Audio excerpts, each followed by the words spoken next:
లేవియాకాండం 1వ అధ్యాయం. యెహోవా మోషేను పిలిచి ప్రత్యక్షపు గుడారంలో నుండి అతనికి ఇలాగు సెలవిచ్చెను. నీవు ఇశ్రాయేలుతో ఇట్లనుము, మీలో ఎవరైనను యెహోవాకు బలి అర్పించినప్పుడు గోవుల మందలో నుండి గాని, గొర్రెల మందలో నుండి గాని, మేకల మందలో నుండి గాని దాన్ని తీసుకొని రావలెను. అతడు దహనబలి రూపముగా అర్పించినది గోవులలోనిదైన ఎడల నిర్దోషమైన మగదానిని తీసుకొని రావలెను. తాను యెహోవా సన్నిధిని అంగీకరింపబడినట్లు ప్రత్యక్షపు గుడారం యొక్క ద్వారమునకు దానిని తీసుకొని రావలెను. అతడు దహనబలిగా అర్పించు పశువు తల మీద తన చెయ్యి ఉంచవలెను. అతని నిమిత్తం ప్రాయశ్చిత్తం కలుగునట్లు అది అతని పక్షంగా అంగీకరింపబడును.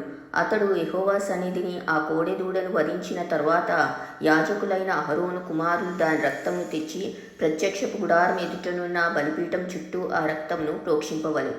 అప్పుడతడు దహనబలి రూపమైన ఆ పశు చర్మమును ఒలిచి దాని అవయవములను విడదీసిన తర్వాత యాజకుడైన అహరోను కుమారులు బలిపీఠం మీద అగ్ని ఉంచి ఆ అగ్ని మీద కట్టెలను చక్కగా పేర్చవలెను. అప్పుడు యాజకులైన అహరోను కుమారులు ఆ అవయవములను, తలను, క్రొవ్వును బలిపీఠం మీదనున్న అగ్ని మీద కట్టెలపైన చక్కగా పేర్చవలెను.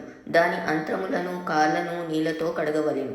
అది యెహోవాకు ఇంపైన సువాసన గల దహనబలి అగునట్లు యాజకుడు దానినంతయు బలిపీఠం మీద దహింపవలెను.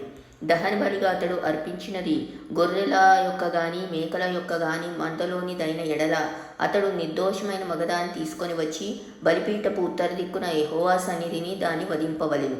యాజకులకు అహరోను కుమారులు బలిపీఠం చుట్టూ దాని రక్తమును ప్రోక్షింపవలెను. దాని అవయవములను, దాని తలను, క్రొవ్వును విడదీసిన తరువాత యాజకుడు బలిపీఠం మీదనున్న అగ్ని మీది కట్టెలపైని చక్కగా పేర్చవలెను. దాని అంత్రములను, కాళ్ళను నీళ్లతో కడగవలెను. అప్పుడు యాజకుడు దానినంతయు తెచ్చి బలిపీఠం మీద దాన్ని దహింపవలెను. అది దహనబలి, అనగా యెహోవాకు ఇంపైన సువాసన గల హోమం. అతడు యెహోవాకు దహనబలిగా అర్పించినది పక్షి జాతిలోనిదైన ఎడల తెల్ల గువ్వలలో నుండి గాని, పౌరపు పిల్లల్లో నుండి గాని తేవలెను. యాజకుడు బలిపీఠం దగ్గరకు దాన్ని తీసుకుని వచ్చి దాని తలను త్రుంచి బలిపీఠం మీద దాన్ని దహింపవలెను.